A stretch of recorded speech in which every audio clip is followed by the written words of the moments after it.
All right, we're back. I have bolted up the head. I put the cylinder head in the, I put everything together, but the only thing I had to do was put the piston rings in because I wanted to check the squish, and I wanted to show you guys how I did that because this is the way the book said to do it.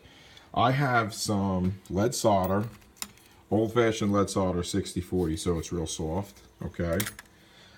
These are my two little cutoff measurements, but I'm going to try to put the camera up here on the light and I will show you guys how we arrived at all of this. So, very simply, either cylinder. Now, the engine moves very freely because I didn't put the piston rings on it, okay?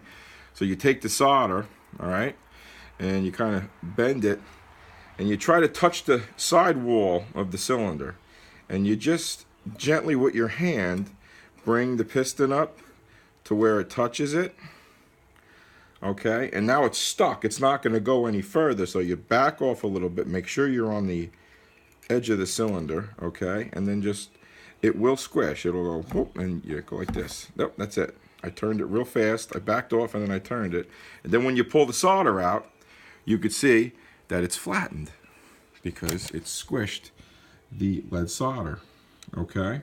Now, I did this measurement a couple of times, and we're totally within spec. Here was the first one, okay, and the second one, and they're consistent, and I did both cylinders. So I wanted to go over that with you guys. I don't think I'm going to need this gasket. This is the thickest base gasket you can get. I didn't put this one on. I tried the thinner one first. This gasket came with the top end kit, and according to the book, it is in millimeters.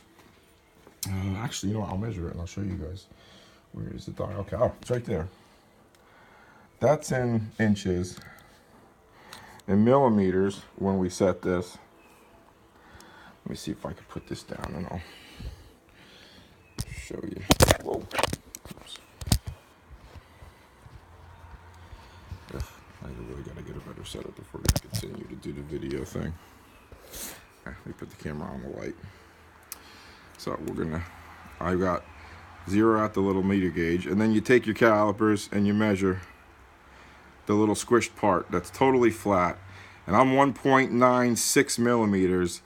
The thinnest is 1.9.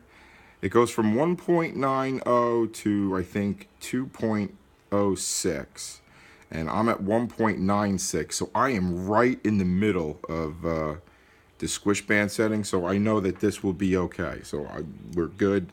I'm going to take this all back apart. And now when I did this also, you have to do it with everything torqued. I torqued everything to spec, totally like you were putting it together from, and you weren't going to take it apart again. So that's the way we check the squish band. It worked out great with the old-fashioned lead solder because the lead solder is really soft. I didn't want to use the silver solder because it was a lot firmer. So I'm very happy with that. We've checked it. We don't have to worry about it.